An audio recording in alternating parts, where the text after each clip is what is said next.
அல்லேலூயா. இந்த காலை தியானத்துக்கு உங்களை அன்புடன் வரவேற்கிறோம். கர்த்தர் தாமே உங்களை ஆசீர்வதிப்பாராக. இப்போ கண்களை மூடி நாம் ஜெபிக்கலாம். எங்களை அதிகமாக நேசிக்கிற அன்பின் தகப்பனே அப்பா, இந்த எரேமியா 52ஆம் அதிகாரத்தை நீர் எங்களை தியானித்த ஆண்டவரே கொடுத்த கிருபைக்காகவும் தயவுக்காக நன்றி செலுத்துகிறோம். நீர் எங்களை ஆசீர்வதிங்க, வழி நடத்துங்க அப்பா. இந்த கிருபை எங்களோட கூட இருக்கட்டும். நீர் எங்களை வழி நடத்துங்க அப்பா. தகப்பனே, இந்த நாள் ஆண்டவரே நாங்கள் 30, 60, 100 அந்த வசனங்கள் என் வாழ்க்கையில் பலன் பெற நீ உதவி செய்யுங்கப்பா. தடைகளை நீ நீக்கி போடுங்க, எங்களோட கூட இருங்க, நீ ஆசீர்வதிங்கப்பா. இப்போதும் எங்களை சார் நாங்கள் தாழ்த்துக்கிறோம், உண்மையை உயர்த்துகிறது. இந்த நாள் ஜெபத்தை நீர் எங்களை ஆசீர்வதித்து தாங்க. இன்னும் ஜெபங்கள் ஆண்டவரே, இந்த செய்திகளை எனக்கு முழுவதுமாக ஆசீர்வதித்து நீ வழி நடத்த மச்சபிக்கிற ஜெபம் கிருபை கொடுட்டும், தயவு கொடுட்டு ராஜா. நீர் எங்களை வழி நடத்துங்க, பலப்படுத்துங்க, பெரிய காரணம் செய்யுங்க. ஏசு முடிஞ்ச நல்ல பிதாவே, ஆமென். அல்லேலூயா, அல்லேலூயா. எல்லாரும் வேதாகமத்தில் எரேமியா 52ஆம் அதிகாரத்தை நாம் எடுத்துக்கொள்வோம். அல்லேலூயா. இன்றைக்கி நம்ம எரேமியா புஸ்தகத்தை நம்ம ரொம்ப நாளாக காலை தியானத்தில் படிச்சுட்டு இருந்தோம். ஆமென். இன்றைக்கி அதோடைய கடைசி கட்டத்தை, கடைசி அதிகாரத்துக்கு நாம் வந்திருக்கோம். ஆமென். தெய்வம் நம்ம மத்தியில் நம்ம பேசுவாராக. ஆண்டவர் தாமே நம்மளுக்கு இன்றைய அதிகாரத்தில் என்ன ஆண்டவர் நம்மளுக்கு பேசுகிற காரியங்களை தெய்வம் நமக்கு வெளிப்படுத்துவாராக. ஆமென். அல்லேலூயா. இந்த எரேமியா அதிகாரத்தின் 52ஆம் அதிகாரம் என்பது எரேமியா மொத்த புஸ்தகத்தின் ஒரு சிறிய ஒரு சுருக்கமாக இருக்குது. ஆமென். ஏனென்றால் நம்ம எரேமியா 52 அதிகாரங்களை பார்த்தோம். எத்தனை விதமான சூழல்கள். ஆமென். யூதா சிறைப்படுத்தல், இஸ்ரவேல் சிறைப்படுத்தல், யூதாவின் ராஜாக்களுடைய சூழ்நிலைகள் போன்ற பல சூழ்நிலைகள் இருந்தது. அது எல்லாவற்றையும் ஒரு ரத்தின சுருக்கமாக ஒரு கடைசி ஒரு ரிவ்யூ சொல்லுவாங்க பார்த்தீங்களா, முடிவுரையை நம்ம கட்டுரை சொல்லுவோம். அதுபோல் அதை கடைசியாக தொகுத்து வழங்கியிருக்காங்க. இதை வேத வல்லுநர்கள் என்ன சொல்கிறாங்கன்னு பார்த்தீங்கன்னா, இது ஒரு வேளை இது எரேமியா எழுதாமல் இருக்கக்கூடும். ஏனென்றால் இது எரேமியா அந்த காலகட்டத்தில் இருக்கும் சொல்லப்படுகிறது. அதனால் இதில் எரேமியா கூட இருந்த எழுத்தர் யார் சொல்லும் பார்க்கலாம், பாருக். பாருக் இதை எழுதியிருக்கலாம் என்று பல வேத வல்லுநர்கள் சொல்கிறாங்க. அது மட்டும் இல்லை, எரேமியா இந்த சூழ்நிலை பார்த்து சிறைபிடிக்கப்பட்ட போயிட்டு தான் அந்த யூதா எருசலேமை பார்த்து பாடின புலம்பல். இதுக்கப்புறமா இந்த சூழ்நிலைக்கு நடந்த பிறகு அவர் அந்த எருசலேமை யூதாவையும் பார்த்து அவர் அவதிப்பட்டது, அவர் புலம்பல் என்ன காரியங்கள் தான் நம்ம புலம்பல் என்ற புஸ்தகத்தில் நம்ம பார்க்குறோம். ஆமென். அல்லேலூயா. அப்போ இன்றைக்கி இந்த 52ஆம் அதிகாரத்தை ஒரு தலைப்பு கொடுக்கலாம், எருசலேமின் வீழ்ச்சி மற்றும் யூதாவின் சிறைப்பிடிப்பு. ஆமென். எருசலேமின் வீழ்ச்சி மற்றும் யூதாவின் சிறைப்பிடிப்பு. அல்லேலூயா. இன்றைக்கி நம்ம இந்த பார்க்க போகிறோம். இதில் எழுதப்பட்ட வசனங்கள் எல்லாமே ஒரு நிறைவேறின தீர்க்கதரிசன வசனங்கள். ஆமென். எல்லாமே முன்பு சொல்லப்பட்டது, எல்லாமே நிறைவேறின வார்த்தைகள். ஆமென். ஒரு காரியத்தை தீர்க்கதரிசனம் சொல்லும்போது நம்ம இது எப்படி நடக்கும், அதனோட மக்களுக்கு ரொம்ப வியப்பாக இருக்கும், அதை நம்ப முடியாமல் இருக்கும். ஆனால் முடிந்த பிறகு தான் தெரியும், ஐயோ அன்றைக்கே அந்த தீர்க்கதரிசனம் சொன்னார்களே, அது சொல்லப்பட்டதுன்னு சொல்லிட்டு. அப்போ அத்தனை தீர்க்கதரிசன வசனங்களும் முன்னாடி சொல்லப்பட்டது. ஆனால் இன்றைக்கு இந்த தீர்க்கதரிசன வசனங்கள் நிறைவேறுகிறதா இருக்கிறது. ஆமென். அல்லேலூயா. இதையே என்ன நம்ம 2 பகுதிகளாக பிரிக்கலாம். முதல் பகுதி சிதேக்கியா ராஜாவின் ஆட்சி மற்றும் சிதேக்கியா ராஜாவின் மரணம் என்ற ஒரு டைட்டில் பார்க்கலாம். 1 to 14 வரைக்கும். 15 கடைசி 34 வரைக்கும் யூதாவின் சிறைப்பிடிப்பும் யோயாக்கினின் மறுவாழ்வும் என்ற ஒரு தலைப்பில் நம்ம 15 to 34 வரைக்கும் நம்ம பார்க்கலாமே. இதுக்கு அப்புறமாக நம்ம ஒரு சிறிய தலைப்பாக நம்ம பார்த்து ஆண்டவர் எனக்கு நம்மளை என்ன சொல்கிறார் நம்ம பார்க்க போகிறோம். 1 to 3 இதுக்கு ஒரு சிறிய தலைப்பை நம்ம கொடுக்கலாம், சிதேக்கியாவின் தீய ஆட்சி மற்றும் சிதேக்கியாவின் கலகம். ஆமென். அல்லேலூயா. நம்ம சிதேக்கியா ராஜா பார்க்குறோம். அதுக்கு முன்னாடி நம்மளுடைய டைம் டேபிள் நல்லா தெரியும். ஆமென். யோசியா ராஜாக்கு பிறகு அவருடைய 3வது மகன் சிதேக்கியா. ஆமென். அவருடைய ஆட்சி கீழே இவர் இருக்கிறாங்க. ஆனாலும் இவருக்கு எரேமியா எத்தனையோ ஒரு சொன்னார், நீங்கள் அடங்கிருங்க, பாபிலோனுக்கு அடங்கிருங்க, அது உங்களை ஆசீர்வாதம் சொன்னார். ஆனாலும் கடைசி வரைக்கும் அவர் கூட இருக்கிற மக்களுடைய பேச்சுக்களை கேட்டு அவர் லாஸ்ட் வரைக்கும் கலகமும் தீயன்னு செஞ்சார். இதனால் ஆண்டவருக்கு விரோதமான தீர்க்கதரிசனம் அவங்க வாழ்க்கையில் நிறைவேறதாக இருக்குது. ஆமென். இந்த பகுதிகளை நம்ம எங்கே பார்க்கலாம்னா 2 நாளாகவும் 24ஆம் அதிகாரம் 17ஆம் வசனத்தை நம்ம வாசிக்கலாம். அந்த ராஜா என்று சொல்லப்படுகிறது, அது சிதேக்கியா தான் குறிப்பிடுகிறது. ஆமென். இப்போ நம்ம 1 to 3 வரைக்கும் நம்ம படிக்க கேட்போம். அல்லேலூயா. இதில் சிதேக்கியா என்று குறிப்பிடுகிறது. இன்னும் நம்ம எடுக்க நம்ம நேரம் இல்லை. நம்ம 2 நாளாகும் 36ஆம் அதிகாரம் 11ஆம் வசனத்துலேருந்து 20வது வசனம் வரைக்கும் இவர் என்ன செய்தார், இவர் என்ன செய்ததெல்லாம் எப்படி அது அழிவுபட்டதுன்னு பார்க்குறோம். அது மட்டும் சிதேக்கியாவுடைய பழைய பெயர் பார்த்தோன்னா அவர் மத்தனியா என்று சொல்லப்படுகிறது. ஆமென். ஆனால் சிதேக்கியா என்றால் என்ன பெயர் சொல்லுங்க பார்க்கலாம், தேவன் நீதி உள்ளவர். ஆமென். அல்லேலூயா. சிதேக்கியா, ஆமென், சிதேக்கியாவே என்ற தேவனுக்கு, யாவே தேவன், அவர் நீதியுள்ள தேவன். அல்லேலூயா. அப்போது அந்த இந்த பெயர் வச்சது நேபுகாத்நேச்சர், ஆமென், அவர் மூலமாக தம்முடைய நீதியை நிறைவேற்றுகிற தேவனாக இருக்கிறார். ஆமென். அவர் மூலமாக தம்முடைய நியாயத்தை தேவன் ஆண்டவர் வந்து அவர் மூலமாக வெளிப்படுத்துகிற தேவனாக இருக்கிறார். ஆமென். அப்போ இதில் என்ன சொல்கிறாரு, நான் பாபிலோனுக்கு விரோதமாக எழும்புகளுக்கு நான் தூச்சு ஒரு பாபிலோனுக்கு அனுப்புவேன். ஆமென். வெறுமையாக்கி போடுவார்கள் என்று அவங்களுக்கு வாலிப சேனையை சங்காரம் பண்ணுங்கள். அல்லேலூயா. அப்போ இது தேவனுக்கு விரோதமான ஒரு நியாய தீர்ப்பு. ஆமென். ஆண்டவர் எத்தனையோ முறை சொன்னார், ஆனால் அவர்கள் கேட்க முடியாமல் போனதால் ஆண்டவருடைய முதலாவது ஒரு நியாய தீர்ப்புக்கு நேராக நாம் பார்க்கிறோம். ஆமென். அடுத்த கட்டமாக நம்ம பார்க்கலாம் 4-6 வரைக்கும். இதுக்கு ஒரு தலைப்பு சொல்லலாம், எருசலேமின் இறுதி முற்றுகை. இதுக்கு ஒரு சிறிய தலைப்பு சொல்லலாம், எருசலேமின் இறுதி முற்றுகை. 4ஆம் வசனத்திலிருந்து 6ஆம் வசனம் வரைக்கும் நம்ம படிக்கலாம் இல்லையா. அப்போ இதில் என்ன பண்ணுறோம், எருசலேமும் முதல்ல முற்றுகைப்படுகிறாங்க. நம்மளுடைய ஸ்ட்ராட்டஜிக்கு வந்து இப்போ பேசுகிறாங்க, பேச்சுவார்த்தை, சண்டை போடுறாங்க. ஆனால் அப்பத்திய காலகட்டத்துடைய ஸ்ட்ராட்டஜிக்கு என்னென்னா, ஒரு பட்டணம் இருக்குன்னா, ஏன்னா அங்கே வந்து என்ன பண்டை மாற்று முறைகள், இந்த தேசத்தில் தானியம் விளையுதுன்னா பக்கத்து தேசத்தில் வேறு ஏதாவது பழங்கள் இல்லைன்னா அவங்க பண்டை மாற்று முறையில் தான் இருக்குது. ஐ மீன், அப்போது ஒரு தேசத்தை பிடிக்க வேணும்னா அதை சுற்றி முற்றுகை போட்டுருவாங்க. ஆர்மிஸ் அவங்க எளிமையாக போகாதபடிக்கு வெளியே போகாமல் அவங்க ஒரு வேத ஆராய்ச்சிறவங்க தண்ணிகளை கூட ஸ்டாப் பண்ணுறாங்களாமே. வெளியே போகிற உள்ளே வர தண்ணி கூட ஸ்டாப் பண்ணிட்டா அப்போ அவங்களுக்கு அந்த விளைச்சல் இருக்காது.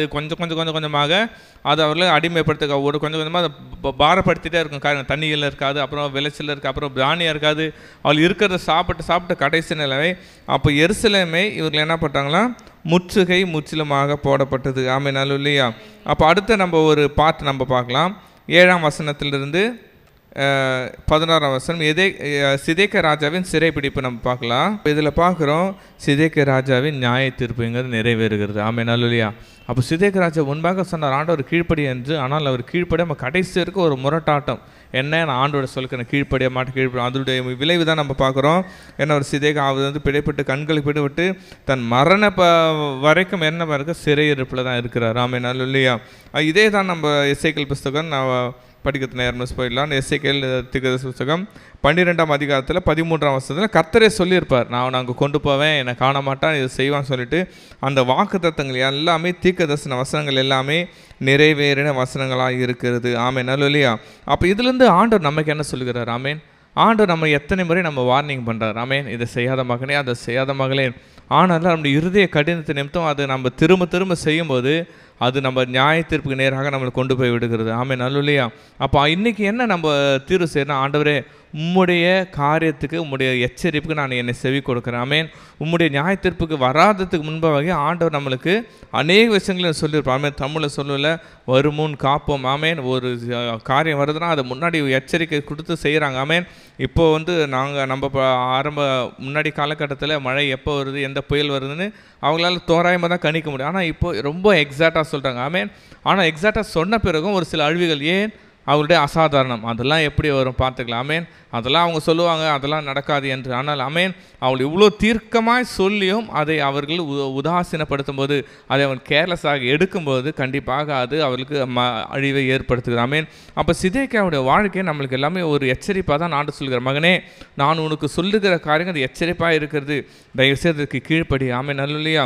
சிதேக்கியா வாழ்க்கைக்கு அந்த கீழ்ப்படியாமைக்கு போன ஒரு விளைவு தான் இன்றைக்கி நம்ம பார்க்குறோம். ஆமென். அது போல நம்ம வாழ்க்கையில் ஆண்டவர் ஒரு முறை சொல்லும்போது, ஆண்டவரே உனது நான் செவி சாய்க்கிறேன். ஆமென். ஆண்டவரே, நீ சொல்லும்படி நான் கேட்கிறேன் என்று கர்த்தருடைய சித்தத்துக்கு நாம் ஒப்பு கொடுத்தால் கர்த்தர் நம்மை நிச்சயமாகவே நம்மை ஆசீர்வதிக்க தேவன் திட்டமுள்ள இருக்கிறார். ஆமென். ஆண்டவர் வந்து நம்மளை சிதைக்க தண்டிக்கிற தேவன் இல்லை, ஒருபோதும் மீண்டும் நம்ம இடத்துல வந்துட மாட்டாங்க ஏக்கத்தோடு நான் பார்க்குற தேவன். ஆமென். அப்போ இன்றைக்கும் ஆண்டவர்கிட்ட ஆண்டவருக்கு விரோதமாக ஏதாவது காரியங்கள் ஆண்டவர் உணர்த்திருந்தால் ஆண்டவரை உணர்த்தும் போதே நம்ம திருண்டுதல். ஆமென். நம்ம திருந்தி கர்த்தர் சமூகத்தில் வரும்போது தேவன் நம்மளுக்கு மன்னிப்பை கட்டளிட்டு ஆசீர்வதிக்க தேவன் திட்டமுள்ளவராக இருக்கிறார். ஆமென். அல்லேலூயா. அடுத்த ஒரு சிறிய தலைப்பு நம்ம பார்க்க போகிறோம், எருசலேமின் அழிவு. 12ஆம் வசனத்திலிருந்து 14ஆம் வசனம் வரைக்கும் பார்க்கலாம். எருசலேமின் அழிவு. அப்போ இது என்னது? எருசலேமின் அழிவு. ஆமென். எச்சரிப்புக்கு அடுத்த கட்டம் எருசலேமின் அழிவு. ஏனென்றால் இருக்கிற ஜனங்களுக்கும் சொல்கிறாரு, நீங்கள் பாபிலோனுக்கு ஒரு சிறைப்பிடிச்சு போட்டால் ஜீவனோடு இருப்பீங்க. ஆமாம், இங்கே இருக்காதீங்க, அது உங்களுக்கு அழிவுன்னு சொல்கிறாரு. ஆனாலும் ஒரு சில மக்கள் என்ன பண்ண இங்கே இருப்பாங்க.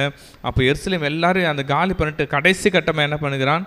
அது நிர்மூலமாகப்படுகிறது. ஆமென். அக்கினியால் சுட்டெரித்து என்ன பண்ணுகிறான்? எருசலேமின் வந்து அழிவை காணப்படுகிறது. ஆமென். இதே தான் நம்ம 2 ராஜாக்கள் 25ஆம் அதிகாரம் 8ஆம் வசனத்தை வாசிக்கலாம் இல்லையா. அப்போ எத்தனை 7ஆம் நாளில் அவர் வந்து கரெக்டாக அந்த நேபுசாராதன் வந்து தான் இந்த கடைசி அழிவு செய்கிறார். ஆமேன். நேபுசாராதன் நம்மளுக்கு தெரியும். ஆமேன். கடைசியாக எரேமியாவுக்கு அவர் அழைப்பு விடுத்த ஒரு காவல் சேனாதிபதி. ஆமேன். காவற்படை தலைவன். அவருக்கும் டிசிஷன் எடுக்க அத்தாரிட்டிஸ் இருந்தது. ஆமேன். அப்போ அவர் தான் அந்த எருசலேமை ஒரு அழிக்கிறதுக்கு முன்னாடி கடைசி வார்னிங்கை கொடுத்தாரு. அப்போ வந்து எருசலேமை பேச பார்க்குறோம். ஆமேன். அவர் எல்லாத்தையும் அவர் மூவ் பண்ண பிறகு அதை பட்டணத்தால் சுற்றிலுமாக அழிக்கிறார். அல்லேலூயா. நம்ம அடுத்த ஒரு கட்டத்துக்கு நம்ம போவோம். எரேமியா அந்த 15ஆம் வசனத்திலேருந்து 23ஆம் வசனம் இருக்கலாம். இது வந்து கைதிகள் நிலத்தை கையகப்படுத்தல், கொள்ளையடித்தல் போன்ற காரியங்களை நம்ம பார்க்கலாம். அதாவது சிறைப்பிடிக்கப்பட்ட நிலங்கள் சிறைப்பிடிக்கப்பட்டு கொள்ளையடித்து பாபிலோனுக்கு சிறைப்பட்டு போகிற காரியங்களை நாம் பார்க்கலாம். 15 23ஆம் வசனம் இருக்கும் இல்லையா. இதில் நம்ம பார்க்குறோம் எவ்வளோ ரிச்சான நம்ம எருசலேம் தேவாலயம். ஆமேன். அது வெண்கலத்திலே பல பில்லர்ஸ் இருந்தது. ஆமேன். பசும் பொண்ணும். ஆமேன். சுத்த வெள்ளி கிண்ணங்கள், தூப கலசங்கள், கலங்கள், சட்டிகள், விளக்கு தண்டுகள், கலையங்கள் எல்லாமே மிக மிக ஒரு வெளியேற பெற்றதாக இருக்கிறது. ஆமேன். நல்ல அந்த பெரிய பெரிய தூண்களுக்கு சாலமோன் ராஜா ஆலயத்துக்காக செய்த 20ஆம் வசனத்தில் அதுக்கு என்ன பண்ணுறது நிறைய இல்லை. ஆமேன். கணக்கான ஒரு பில்லர் நிறைய நம்மளுக்கு வெண்கல பிராஸ் வருது. எப்படி இருக்கு. ஆமேன். எல்லாத்தையும் என்ன பண்ணுகிறான் அடியோடு சிறைப்படுத்திக்கணும். ஆமேன். எவ்வளோ ஆசை கட்டின தேவாலயம் இல்லை. ஆண்டவர் தாவீதுக்கு ஒரு உந்துதல் பண்ணி தாவீது தன்னுடைய அவர் சேகர் வச்சு தன்னுடைய சாலமோனுக்கு அவருக்கு எவ்வளோ கட்டி எவ்வளோ ஆசாசியாக எவ்வளோ ஒரு ஆசீர்வாதமாக கட்டின ஆசீர்வாதங்கள். ஆனால் தன்னுடைய தலைமுறைகள் சரியாக இல்லாததால் அந்த ஆசீர்வாதத்தை முழுவதுமாக இழக்க நேரிடுகிறது. ஆமேன். இல்லையா. அப்போ இதுலேருந்து ஆண்டவர் நான் சொல்கிறேன், நம்ம வந்து ஸ்பிரிச்சுவலாக இருக்கலாம், நம்ம வந்து ஆவிக்கிற லெவலில் இருக்கலாம், நம்ம வந்து ஆண்டவருக்காக ஏதோ சாதிச்சுன்னு இருக்கலாம். ஆனால் நம்முடைய தலைமுறைகள் ஒருவேளை அது செய்ய வேண்டால் அது பின்வாக மிகவும் அது ஆபத்தாக தான் இருக்கிறது. ஆமேன். ஆமேன். அல்லேலூயா. ஆனால் சாலமோன் தாவீது இருந்தார், சாலமோன் இருந்தார். அதுக்கப்புறம் ஏதோ ஒரு சில ராஜாக்கள் வந்தாங்க. ஆனால் தொடர்ந்து அவர்கள் நிலையாக நிற்கிறதால சேகரித்த அனைத்து ஆசீர்வாதங்களும் அவர் இழக்க நேரிடுகிறது. ஆமேன். இந்த நம்ம தானியேல் புஸ்தகத்தோடு பார்க்கலாம். 5ஆம் அதிகாரம் 2ஆம் வசனத்தில் நம்ம பார்க்கலாம். என்னன்னா இந்த நேபுகாத்நேசரோட மகன் வந்து அந்த பெல்ஷாத்சார் என்ன பண்ணுவான், இது போல் தேவாலயத்திலேருந்து படிக்க வேண்டாம், அவன் தேவாலயத்திலேருந்து எடுத்து வந்த அந்த காரியங்களை தான் அவன் வந்து தவறாக யூஸ் பண்ணுவான். இதில் தான் என்ன பண்ணுவார், அவர் தேவாலயத்தை பரிசுத்த பணிகள் என்ன பண்ணுவார் தீட்டாக யூஸ் பண்ணதால தேவனுடைய கரம் அவனுக்கு விரோதமாக ஆமேன் எழும்புகிறதா இருக்குது. ஆமேன். நல்ல இல்லையா. அப்போ ஒருவேளை நம்முடைய தலைமுறைகள் ஒருவேளை அது ஆண்டவருக்கு விரோதமாக செய்யும்போது அது நம்மையும் பாதிக்கிறதா இருக்குது. ஆமேன். அந்த ஆண்டவருடைய நாமத்தையும் அது தூசிக்க தேவனுடைய கோபத்துக்கும் அது ஆளாக இருக்கிறது. ஆமேன். நல்ல இல்லையா. அப்போ நான் வந்துட்டேன், நான் ஆராதிக்கிறேன், நான் இல்லை. ஆமேன். நம்முடைய தலைமுறைகளும் தேவனை உண்மையை ஆராதிக்க ஒரு சேனைகளாக நினைப்பேன். ஆமேன். நம்முடைய தலைமுறைகளும் ஆண்டவரை ஊழியம் செய்கிற ஒரு தலைமுறைகளாக நாம் மாற்றி தேவனுக்கு நேராக கொண்டு செல்ல வேண்டும். ஆமேன். நல்ல இல்லையா. அடுத்த நம்ம ஒரு பாட்டு நம்ம பார்க்க போகிறோம். அது அடுத்த பாட்டு வந்து 28ஆம் வசனத்துலேருந்து 30ஆம் வசனம் வரைக்கும். இப்போ இதில் 3 சிறைப்பிடிப்புகள் நம்மளுக்கே தருது. கடைசியாக தான் 4600 என்று பேர்கள். ஆமேன். நல்ல இல்லையா. இவர்கள் மொத்தம் எத்தனை வருஷம் தான் இஸ்ரவேல் அரசாங்கம் சுமார் 860 ஆண்டுகள் அந்த தேசத்தில் கானான் தேசத்தில் இஸ்ரவேல் வந்து ஆட்சி செய்தாங்க. ஆனால் 860 ஆண்டுகள் வாழ்ந்த பிறகு ஆமேன் அவங்க என்ன பண்ணுறாங்க, முற்றிலுமாக புலம்பெயர்ந்து ஆமேன். நம்மளுக்கெல்லாம் ஒரு சில பேர் நம்ம சொந்த வீடை விட்டுட்டு கொஞ்ச நாள் நம்ம கட்டி ஆசைப்பட்ட ஒரு 20 வருஷம் 30 வருஷம் இருக்கும், அதை கட்டி ஏதோ ஒரு சூழ்நிலை ஒரு சில நபர்கள் அதை விற்றுட்டு போகும்போது என்ன எமோஷனலாக இருக்கும். ஐயோ இந்த பில்லர் கட்டும்போது நான் இருந்தேன், ஆமேன் இது எங்கள் வீட்டுக்கார் எவ்வளோ கஷ்டப்பட்டு கட்டின காரியங்கள், ஆமேன் இது எவ்வளோ ஆசையாக கட்டது, ஆனால் இதை விட்டு நாங்கள் பொறுமையான ஒரு பயங்கர ஃபீலிங் இருக்குது. ஆமேன். ஆனால் கர்த்தருக்கு எவ்வளோ பாரமாக இருந்திருக்குல்ல, கர்த்தருக்கு எவ்வளோ அடிமைத்தனத்து இஸ்ரவேலை மீட்டு ஆண்டவர் அழைச்சி அவங்கள ஆசீர்வதித்து இஸ்ரவேலுக்கு தேவனோட உடன்படிக்கை பண்ணி எவ்வளோ காரியங்களை செய்தார். ஆனாலும் அவங்களோட தலைமுறைகள் அதை சரியாக ஃபாலோ பண்ணதால் ஆமேன் 860 ஆண்டுகள் இருந்த காலங்கள் இன்றைக்கி முற்றிலுமாக சிறைப்பிடிக்க போகப்படுகிறது. ஆமேன். அல்லேலூயா. அல்லேலூயா. இதை நம்ம படிக்கணும் 2 ராஜாக்கள் 24ஆம் அதிகாரத்திலையும் இதனுடைய கவுண்டிங்லாம் இன்னும் நம்மளுக்கு வந்து டீட்டெயிலாக போடப்பட்டிருக்குது. ஆனாலும் இப்போ நம்ம அடுத்த கட்டத்துக்கு நம்ம போகலாம். அடுத்த கட்டம் 31ஆம் வசனத்துலேருந்து 34ஆம் வசனம் யோயாக்கீமின் மறுவாழ்வு. ஆமேன். அப்படி படிக்கலாம் 31லேருந்து 34 வரைக்கும். அப்போ இது யாருடைய தலைமையை பார்க்க நம்ம தாவீதுடைய கட்டம், யூதாவின் ராஜாக்கள். ஆமேன். யூதாவின் ராஜாக்களை பார்க்குறோம். யோசியா ராஜா இருக்கிறாரு. யோசியா ராஜாவுக்கு 3 பிள்ளைகள், யோயாக்கீம், யோவாகாஸ், சிதேக்கியா. ஆமேன். யோயாக்கீமும் அவன் என்ன பண்ணுறாரு, பயங்கரமான பாவம். யோவாகாசும் சமீபத்தில் இறந்து போயிடுறாரு. கடைசியாக அவருடைய ஆமேன் சித்தப்பா சிதேக்கியா ஆமேன் அவர் என்ன பண்ணுகிறார், பாபிலோன் சிறைப்பிடிப்பு. கடைசியாக இருக்கிற ராஜா அதான் யோயாக்கீன். ஆமேன். அல்லேலூயா. ஆனால் கடைசி ராஜாக்கும் ஆண்டவருடைய இரக்கம் வெளிப்படுகிறது. ஆமே, நல்ல இல்லையா? கடைசியாக ஆண்டவரில், அதாவது நம்ம தண்டனை கொடுத்தாலும் கடைசி ஒரு ஆசை என்ன கேட்பாங்க, கடைசி உங்களுக்கு என்ன ஆசை இருக்குது? ஆமேன். கடைசியாக நம்ம ஒரு ஆசீர்வாதத்தை மறுக்கும் தர உங்களுக்கு என்ன ஆசை? ஆமேன். ஒருவேளை ஆண்டவர் நினைச்சார தெரியல. ஆமேன். தாவீதோடு உடன்படிக்கை பண்ணினேன். ஆமேன். சாலமோனோட நான் உடன்படிக்கை பண்ணேன். என்னுடைய யூதாவினோடு நான் உடன்படிக்கை பண்ணினேன். இத்தனை ராஜா கழிந்து போனாலும், ஆனாலும் கடைசி ராஜா யோயாக்கீமினுடைய என்னுடைய இரக்கம், ஆண்டவருடைய இரக்கம் வெளிப்படுகிறது. ஆமேன். நல்ல மனுஷனுடைய தயவு அவன் கண்களை காணப்பட்டு பாருங்க. தன்னுடைய ஆசனத்தோடு அவன் உட்கார்ந்து இருந்த ராஜாக்களோட ஆசனங்களுக்கு மேலாக அவன் சிறையிருப்பு வஸ்திரத்தை மாற்றினான். அவன் உயிரோடு இந்த சகல நாட்களும் தம்முடைய சமூகத்தில் நித்தம் போஜனம் படி செய்தான். ஆமே, நல்ல இல்லையா? ஸோ வேத வல்லுநர்கள் சொல்கிறாங்க, கிட்டத்தட்ட இவர் 37 வருஷம் இவர் சிறையில் தான் இருந்தார். ஆமே, 37 கடைசி கொஞ்ச நாட்களில் தான் இவர் அந்த மறுவாழ்வுக்கு சீரமை கொண்டு சொல்லப்படுகிறது. அப்போ நம்ம பார்க்குறோம் எவ்வளோ ஒரு எவ்வளோ ஒரு ஆசீர்வாதமான காரியங்கள். ஆமேன். தேவன் நம்மை நினைத்திருக்கிறார், அவர் நம்மை ஆசீர்வதிப்பார். ஆமேன். நம்ம கூட சொல்லலாம், ஆண்டவரே ஏசப்பா இது கடைசி கட்டமாகிடுச்சு, இதுக்கப்புறம் ஆண்டவரெல்லாம் இல்லை, நம்ம கடைசி வரைக்கும் கூட தேவன் நம்மை கைவிடாத தேவனாக இருக்கிறார். ஆமேன். நல்ல இல்லையா? ஒரு வேத வல்லுன்னு சொல்கிறார். ஆமேன். அப்படியாப்பட்ட கடைசி தவறு செஞ்ச அந்த தலைமுறைகளை கூட தேவன் அந்த ராஜா மூலம் நினைவு கூறாண்டால் உங்களையும் என்னையும் நம்முடைய பரமைப்பை தான் நினைவு கூறாமல் இருப்பாரா? ஆமே, நல்ல இல்லையா? தேவன் நம்முடைய நிச்சயமாய் நம்முடைய நினைவு கூர்ந்து நம்மை ஆசீர்வதிக்க தேவனாக இருக்கிறார். ஆமே, நல்ல இல்லையா? அப்போ இன்றைக்கி ஆண்டவர் நம்மளோடு பேசுகிறது. நாம சிதேக்கியாவை போல நம்ம அப்படியே இல்லாதபடிக்கு, இந்த யூதாவை போல தலைமுறை முரட்டாட்டம் இல்லாதபடிக்கு கர்த்தரை சார்ந்து கர்த்தருக்கு கீழ்ப்படிந்தவனால் நாமும் ஆசீர்வதிக்கும், நம்ம தலைமுறை நிற்கும். ஆமே, நாம் போன பிறகு கூட தலைமுறைகள் ஆண்டவரை பற்றி நம்முடைய பெயரை ஆண்டவருடைய புகழை உயர்த்துகிற சந்ததியாக இருக்கும். ஆமேன். நம்முடைய தேவன் அது மட்டும் இல்லை. ஆமேன். நம்முடைய தேவன் நம்மளை நினைவு கூறுகிற தேவனாக இருக்கிறார். ஆமேன். நம்ம மேல் அன்புள்ள தேவனாக இருக்கிறார். நமக்கு திரும்ப மறுவாழ்வு கொடுக்குற தேவனாக இருக்கிறார். ஆமேன். அப்போ நம்ம கூட எந்த ஒரு சிறையர்வாக இருக்கலாம், எந்த ஒரு கடினமான பாதையாக இருக்கலாம், ஆனால் கர்த்தர் நினைச்சார்னா ஒரு நொடியில் ஒரு நாளில் நம்முடைய சிறையிருப்பு மாறும். ஆமேன். அது யாரை கொண்டாகலும் செய்வார். ஆமேன். எப்படியாகப்பட்ட மனுஷர்களை கொண்டு செய்வார், அது எதிரிய மக்களை கூட கொண்டு கூட செய்வார். ஆனால் தேவன் நினைத்தது நம்ம வாழ்க்கையில் தடைப்படாது. ஆமேன். நல்ல தேவன் நம்முடைய இரக்கமுள்ள தேவனாக இருக்கிறார். நம்ம எழுந்த ஒரு பாடலை பாடி நம்ம தேவனுடைய நாமத்தை மகிமைப்படுத்துவோம்.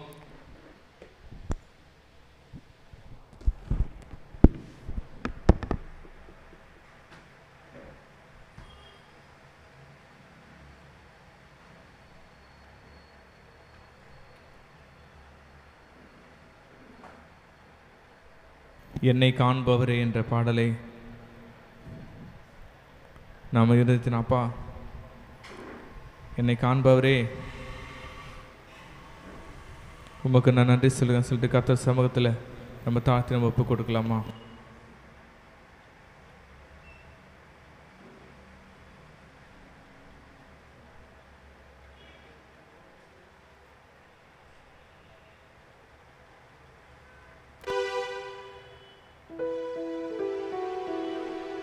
ஆமாண்டவரே, நீ எங்களை காணுகிற தேவனாக இருக்கிறப்பா.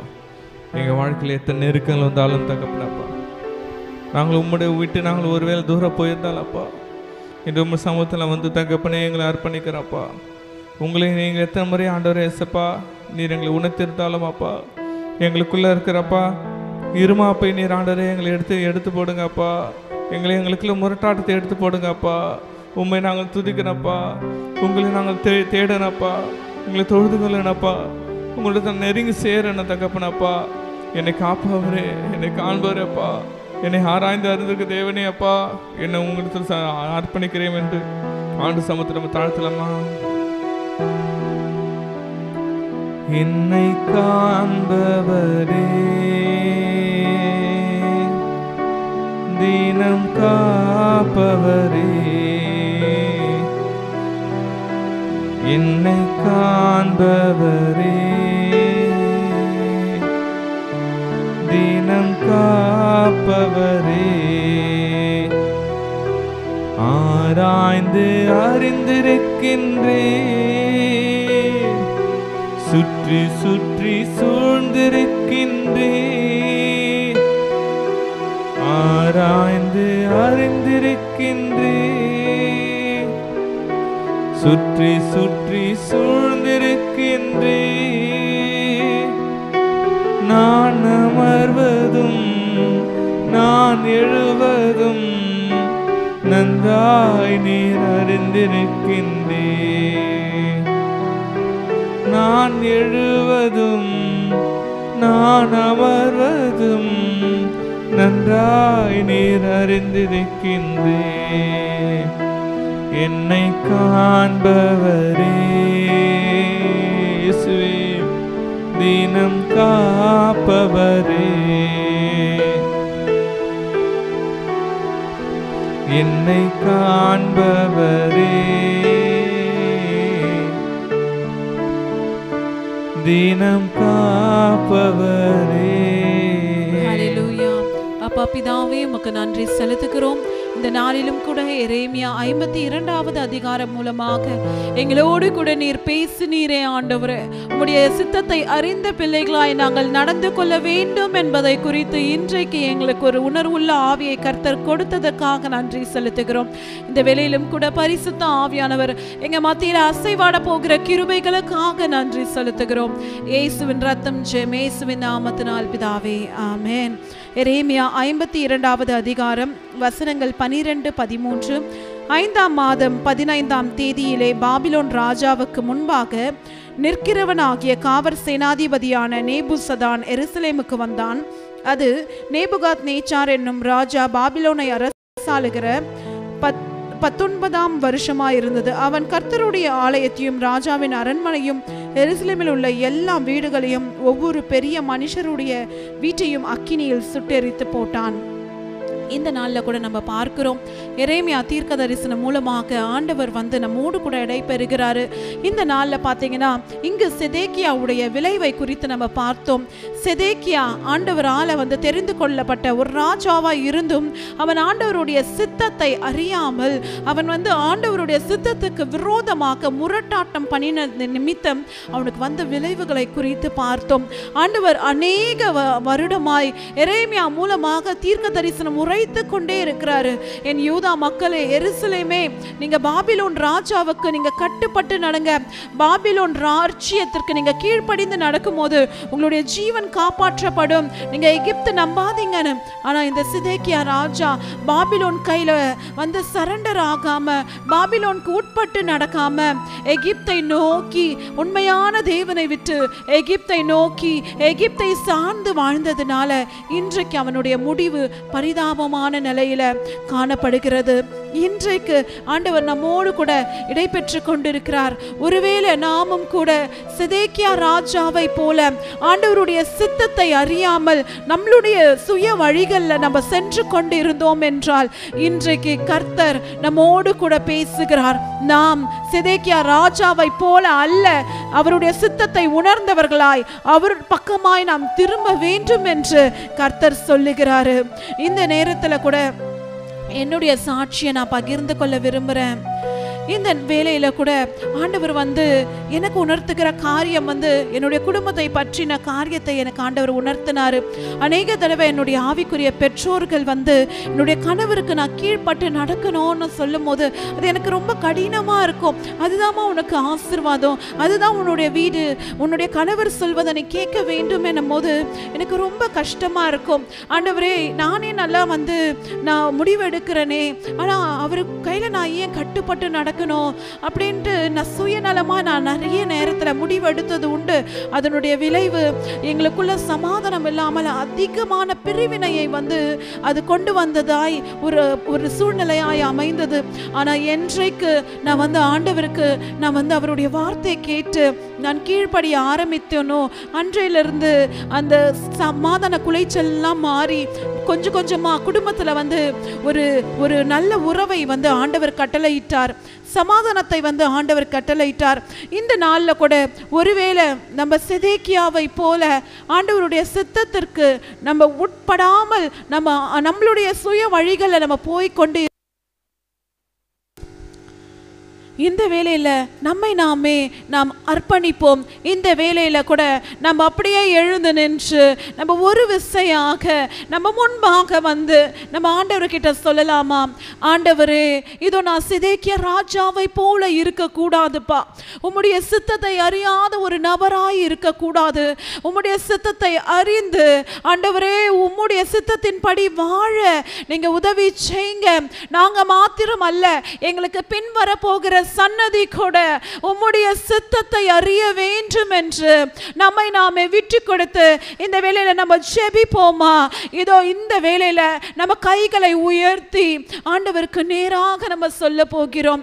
ஆண்டவரே, நாங்க சிதேக்கியா ராஜாவை போல எங்க சுய வழிகள்ல நாங்க போக கூடாதுப்பா.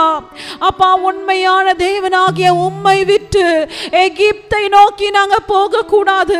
எகிப்தை சார்ந்து நாங்கள் வாழக்கூடாதுப்பா. நாங்கள் ஆண்டவரே உம்மை சார்ந்து நாங்கள் வாழ வேண்டும்.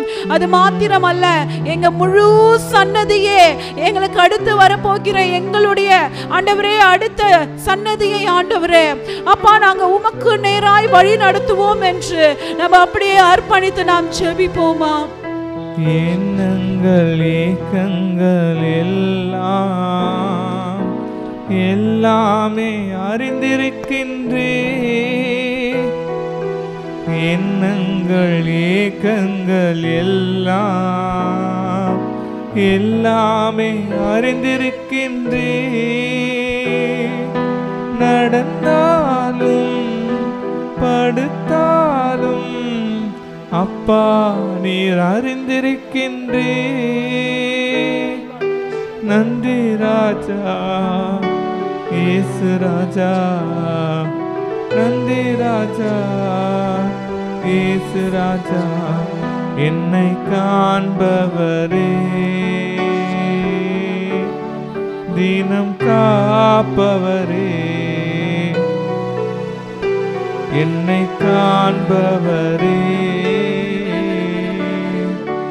தினம் காப்பவரே. பலபரி பலபரி பலபர பர பர பர பர பர பர பாக்கரபா ஓரி ஆந்தர பரி பலபா ஷபர பலபரி பலபரி பலபர பர பர பர பாக்கரபா ஓரி ஆந்தர பரி பலபாக்கர பரி ஆந்தர பாக்கரபா ஓ ஷதரதர பாக்கரபா. இந்த வேளையில கூட எங்களை நாங்க அர்ப்பணிக்கிறோம் ஆண்டவரே. அப்பா, இனி எங்களுடைய வழிகளில் அல்ல அப்பா, நாங்க இனி உம்முடைய வழிகளில் நாங்கள் வாழ்வோம் ஆண்டவரே. சிதேக்கியா ராஜா ஆண்டவரே உலகத்தை நம்பி போனது போல அல்லப்பா. நாங்கள் இனி ஆண்டவரே நாங்கள் முழு இருதயத்தோடு முழு ஆத்மாவோடு ஆண்டவரே முழு பலத்தோடு உம்மில் மாத்திரம் நாங்கள் அன்பு கூற போகிறோம். நாங்கள் மாத்திரம் அல்ல, எங்களுக்கு பின் வர போகிற அடுத்த சன்னதி ஆகிய அப்பா உம்முடைய பிள்ளைகளையும் ஆண்டவரே உம்முடைய ராஜ்யத்தின் மகிமைக்கென்று அப்பா அவர்களை உம்மை சார்ந்து வாழ நாங்கள் கற்றுக் கொடுக்க போகிறோம் ஆண்டவரே. ஒருவேளை இதுவரைக்கும் உமக்கு பிரியமில்லாத காரியங்கள் நாங்கள் செய்திருந்தால் தயவாய் மன்னியும் ஆண்டவரே. எத்தனையோ தடவை உம்மை மறந்து ஆண்டவரே எங்களுடைய வழிகள்ல சென்றது உண்டு. இந்த வேளையில எங்களை நீங்க மன்னித்து ஒரு விசையாக நாங்கள் மனம் திரும்ப நீங்க உதவி செய்யுங்கப்பா. கர்த்தர் அப்படிப்பட்ட கிருபையை இந்த நாளில் நீர் கொடுத்ததற்காக நன்றி செலுத்துகிறோம். இயேசுவின் ரத்தம் ஜெயம், இயேசுவின் நாமத்தினால் பிதாவே, ஆமென். ஹல்லேலூயா. இன்னைக்கு நாம பார்த்தோம் யோயாக்கீனை தேவன் நினைவு கூறுகிற தேவனா இருக்கிறாமே. அவர் இத்தனை தலைமுறைகளுக்கும் ஆண்டவர் அநேக காரியங்களை சொல்லியிருந்தாலும் கடைசியாக யோயாக்கீனை தேவன் நினைவு கூறுகிற தேவனா இருக்கிறாமே. நம்ம வாழ்க்கையோட அநேக கஷ்டங்கள் அநேக பாடுகள், ஐயோ இதுதான் நம்ம முடிவா, இதற்கப்புறம் நம்ம வாழ்க்கையில நினைச்சு கொண்டு இருப்போம். ஆனால் தாவீதின் உடன்படிக்கை தேவன் நினைவு கூறுகிற தேவனாக ஆமென். தன்னுடைய பிதாக்களோடு செய்த உடன்படிக்கை தேவன் நினைவு கூறுகிற தேவனாக இருக்கிறாமே. தேவன் இன்றைக்கு உங்களுக்கும் எனக்கும் நம்மளுக்கும் நடுவே தேவன் அவர் உடன்படிக்கை செய்திருக்கிறாமே. நம்முடைய தலைமுறைகள் தேவனை சேர்ந்து சேவிக்கும் ஆமென். நம்முடைய தலைமுறைகளுடைய நம்முடைய தகப்பனுடைய பெயர் சொல்லும் ஆமென். நம்முடைய சந்ததிகள் கர்த்தரையே அது சேவிக்கும். ஹல்லேலூயா. கண்களை மூடி நம்ம செபிக்கலாமா? பிதாவே, இன்னைக்கு நம்ம சந்ததியை நாம் நினைச்சுக்கொள்வோம். நமக்கு பிள்ளைகள் இருந்தால் பிள்ளைகளை நினைச்சுக்கொள்வோம். நம்முடைய குடும்பத்தினர் இருந்தால் அவங்கள நினைச்சுக்கொள்வோம். அவங்களுக்கு சொல்ல, அப்பா நீங்கள் எங்களோட மட்டும் உடன்படிக்கை பண்ணாதீங்கப்பா, என் பிள்ளைகளோட உடன்படிக்கை பண்ணுங்கப்பா. அப்பா என் சந்ததியோட உடன்படிக்கை பண்ணப்பா. நான் ரட்சிக்கப்பட்ட உடத்துல ஊழியம் செய்யலப்பா. என் தலைமுறையை நீ நினைவு கூறுங்கப்பா. அன்றைய தாவீதுக்கு ஒரு வாக்குத்தத்தம் கொடுத்தீங்கப்பா, நித்திய உடன்படிக்கை உன் சந்ததியை ஸ்தாபிப்பா. என்னோட உடன்படிக்கை பண்ணுங்கப்பா. எங்களுடைய சந்ததிகளோட உடன்படிக்கை பண்ணுங்கப்பா. நாங்கள் மறைந்தாலும் எங்கள் சந்ததி ஆண்டவரே அது கர்த்தரே சேவிக்கணும்ப்பா. நாங்கள் ஆண்டவரே சப்பா தகப்பனே போனாலும் எங்கள் சந்ததிகள் உண்மையே சேவிக்கணும்ப்பா. எங்கள் சந்ததி உமக்காக ஊழியம் செய்யணும்ப்பா. எங்கள் சந்ததி உமக்காக வல்லமுள்ள பாத்திரமா எழுமணும் தகப்பனப்பா. எங்கள் ஜெனரேஷனை நீ ஆசீர்வதிங்க. எங்கள் சந்ததியை நினைவு கூறுங்கப்பா. உங்களோட உடன்படிக்கை எங்கள் சந்ததியை செய்யுங்க தகப்பனப்பா. நீர் எங்களோட உடன்படிக்கை செய்யுங்க ராஜா. நீர் ஆசீர்வதிக்க வேண்டதுக்கப்பா. வந்த ஒவ்வொரு கூட இருங்க. நாங்கள் தலைமுறை எங்கள் தேவனாக சேவிப்போம் தகப்பனப்பா. தலைமுறை நாங்கள் ஆண்டவரை நாங்கள் சேவிப்போம் தகப்பன. உடைய கிருபை எங்களுக்கு கூட கிருபை நன்றியப்பா. நீரே எங்களை வழி நடத்த கொள்ளப்படுத்துங்க. இயேசு மூலம் ஜெபிக்கிறோம் நல்ல பிதாவே, ஆமென். அல்லேலூயா. சங்கீதம் 22ஆம் அதிகாரம் 30 வசனம் சொல்லுகிறது, ஒரு சந்ததி அவர் சேவிக்கும். ஆமென். அது தலைமுறை தலைமுறையாக ஆண்டவருடைய சந்ததி எண்ணப்படும். ஆமென். நம்முடைய சந்ததிகள் ஆண்டவருடைய பெயரை உயர்த்துகிற ஒரு சந்ததியாக தேவன் மாற்றி, ஆமென், நம்முடைய ஆசீர்வாதமான சந்ததி என்ற தேவன் நம்மளை வைப்பார். அது நம்மளுக்கு பிறக்க போகிற சகல ஜனங்களுக்கும் அவர் அதை அறிவிக்கிற தேவனாக இருக்கிறார். ஆமென். அல்லேலூயா, அல்லேலூயா. நம்ம பக்கத்தில் கைகளை குலுக்கி நம்ம பார்த்து சொல்லலாம். ஆமென். உங்களுடைய சந்ததி தேவனுடைய சந்ததி. ஆமென். உங்களுடைய சந்ததி தேவனுடைய சந்ததி. ஆமென். அல்லேலூயா. ஷாலோம் ஷாலோம். கர்த்தர் தாமே எங்களை ஆசீர்வதிப்பாராக. ஆமென். கடைசி ஆசீர்வாதத்துக்கு நேராக கைகளை விரித்துக் கொள்ளும். ஈவரக்கா அடோனாய் வயீஷ்மரக்கா யா ஏ அடோனாய் பன்னவ் அல்லக்கா விஹுனக்கா ஈஷா அடோனாய் பன்னவ் அல்லக்கா வயசம் லக்கா ஷாலோம் வயசம் லக்கா ஷாலோம். கர்த்தர் உன்னை ஆசீர்வதித்து காக்க கடவர். கர்த்தர் தன் முகத்தை மேல் பிரகாசிக்க பண்ணி உன்மேல் கிருபையாக இருக்க கடவர். கர்த்தர் தன் முகத்தை உன்மேல் பிரசன்னமாக்கி உனக்கு சமாதானம் கட்டளையிட கடவர். ஹல்லேலூயா, ஹல்லேலூயா, ஹல்லேலூயா.